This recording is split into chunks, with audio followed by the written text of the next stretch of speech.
लेकिन आज तक अपनी फड़कती हुई आंख नहीं सही कर पाए साहब। मैं नाम नहीं लूंगा, नहीं आप जान जाएंगे कि मैं बाबा रामदेव जी की बात कर रहा हूं। पिछले दिनों उनका बयान आया कि कानून ने हाथ बांध रखे हैं वरना गर्दनें काट दी जाती। तभी उनके पीए ने उनसे कहा कि बाबा अगर गर्दनें काट दी जाएंगी तो जो अपना तेल और शैंपू का बिजनेस है उसका क्या होगा। बाबा तुरंत चुप हो गए। मैं 4 मिसरे पढ़ता हूं, महज एक सवाल उछालता हूं उनकी तरफ। मुनव्वर सलीम साहब जैसी बड़ी शख्सियत की इसलिए चुप नहीं हुए थे, उनके बयान के बाद हमारा बयान जारी हुआ था।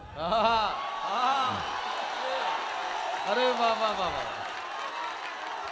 और हमने ये कहा था कि रामलीला मैदान से जनाने कपड़े पहनकर भागने वाले दुनिया के हिजड़े तेरे नाम पर शर्मिंदा हैं। जो आजम भाई ने कहा है उसे अक्षरशः शब्द शब्द पिरोता हूं अपने 4 मिसरों में। जी बिल्कुल।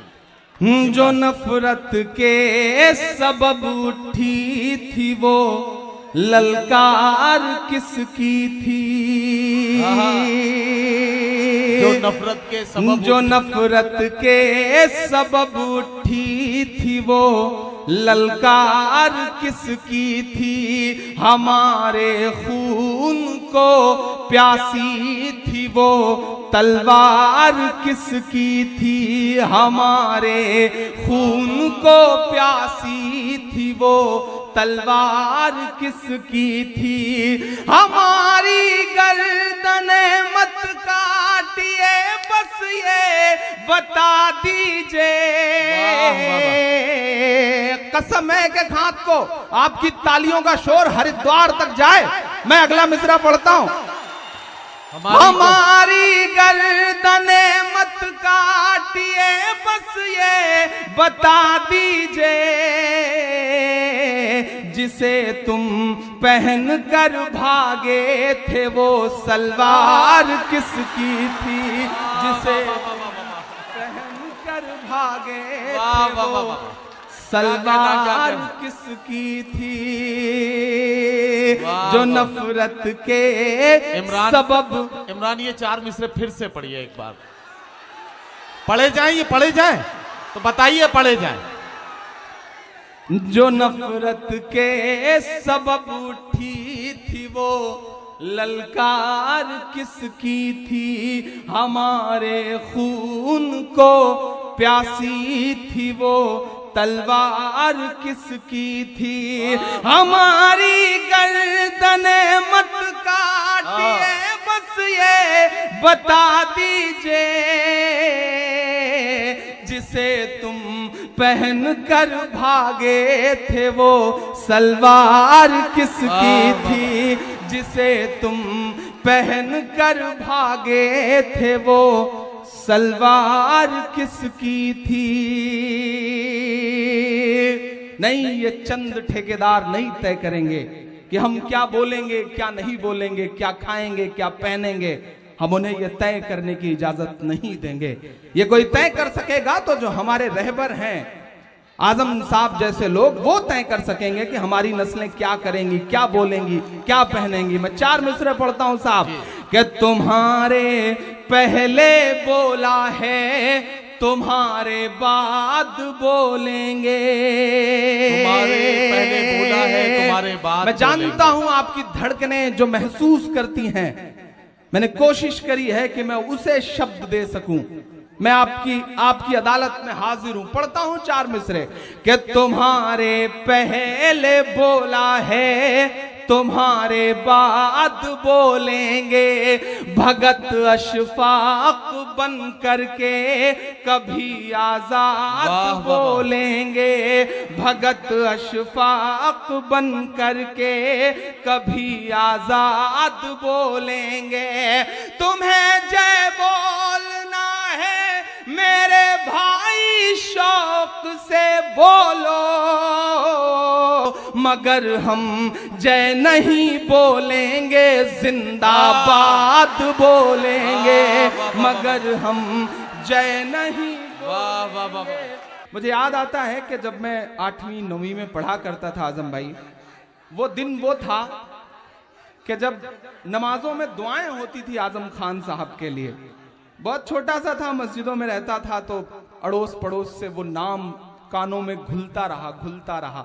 बड़ा हुआ तो आजम खान साहब को चैनलों पे देखा, अखबारों में देखा, एक आध दो मुलाकात हुई, बहुत कम, चूंकि मुशायरों में बहुत कम बैठते हैं इसलिए मुलाकात भी कम हो पाती है। जफर अमीन साहब से जितना उन्हें जाना समझा और थोड़ा जानने का मौका मिला, कासिम भाई से और भी बहुत सारे लोगों से। आज मेरी आंखों के सामने ये यूनिवर्सिटी के तमाम फोटोज हैं। जौहर यूनिवर्सिटी हमारी आंखों के सामने है, आजम साहब हमारी आंखों के सामने। मैं 4 मिसरे पढ़ता हूं, गोरखपुर वालों अगर सच्चे हों तो आप ये महसूस करना कि इमरान जैसा एक शायर जो सिर्फ आपका दर्द गाता है वो 4 मिसरे पढ़ने को मजबूर क्यों हुआ। मैं पढ़ता हूं, सच्चे हो तो दुआ देना। कि लुटा दें तेरी खातिर जान फिर भी गम नहीं होगा।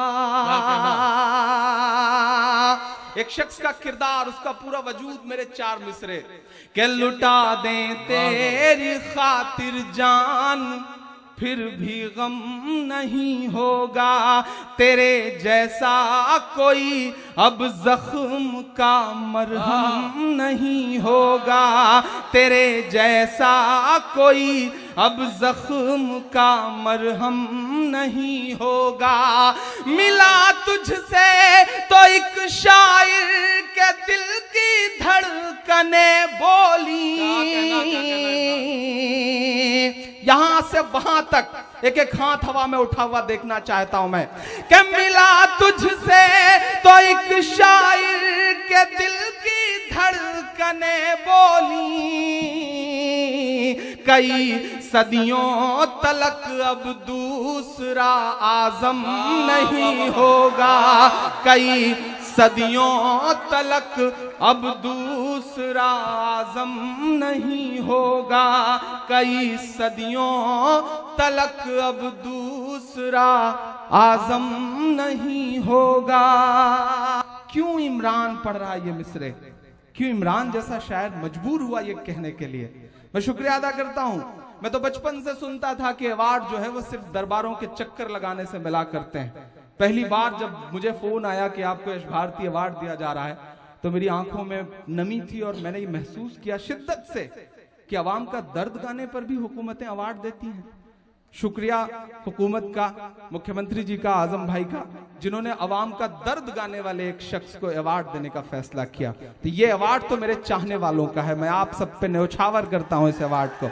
और 4 मिसरे पढ़ता हूं कि मोहब्बत और चाहत का मोहल्ला लेके चलता है।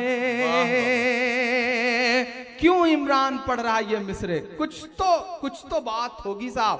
सियासत को एक किनारे रख दीजिए और इमरान के मिसरे सुनिए। कि मोहब्बत और चाहत का मोहल्ला लेके चलता है। ये पागल अपने लब पर नाम अल्लाह लेके चलता है। ये पागल अपने लब पर नाम अल्लाह लेके चलता है। महज इस बात पर कुर्बान हूँ तुझ पे ऐ आजम खां। एक बहुत पर्दे की बात को आम करता हूं और सच लगे तो दुआएं देना। महज इस बात पर कुर्बान हूं तुझ पर है आजम खां। तू अपने साथ गाड़ी में मुसल्ला लेके चलता है। तू अपने साथ गाड़ी में मुसल्ला लेके चलता है।